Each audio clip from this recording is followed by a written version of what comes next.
Hello guys, তোমরা সবাই কেমন আছো এই গরমে? আজকে প্রচণ্ড পরিমাণে হট ওয়েদার ছিল আর প্রচণ্ড পরিমাণে গরম পড়েছে। তাই জন্য অফিস থেকে এসে ভীষণ পরিমাণে ক্লান্ত হয়ে গেছি। এসে স্নান টান করে ডিনার সেরে আর আমি এখন শুয়ে পড়েছি। তাই ভাবলাম চলো তোমাদের সাথে একটা তোমাদের সাথে একটা মিনি ব্লগ শেয়ার করে দিই, গুড নাইট ব্লগ। তাই জন্যে চলে এলাম তোমাদের সাথে একটা গুড নাইট ব্লগ শেয়ার করতে। আজকে আর লাইভে আসা হয়নি কারণ প্রচণ্ড পরিমাণে টায়ার্ড লাগছে।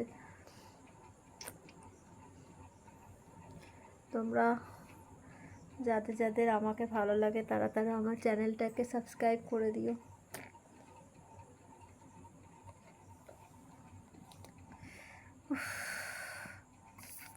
আজকে এত না কষ্ট হয়েছে কি বলবো, জাস্ট বলার কথা নয়।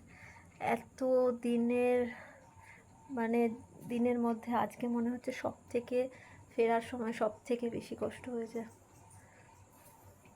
কারণ এত হিউমিডিটি বেশি ছিল যে প্রচণ্ড পরিমাণে কষ্ট হচ্ছে। এখন মনে হচ্ছে আবার গিয়ে স্নান করে আসি। কী করবো গাইস, ঘরে তো এসি নেই, তাই জন্য এত গরমেই কষ্ট করতে হচ্ছে। তার মধ্যে তো প্রবলেম লেগেই আছে লাইফে একটার পর একটা। তো তোমাদের জন্য একটা ছোট্ট মিনি ব্লগ শেয়ার করলাম, কেমন লাগছে জানিও। আর ভালো লাগলে লাইক করে দিও, কমেন্ট করে দিও। টাটা।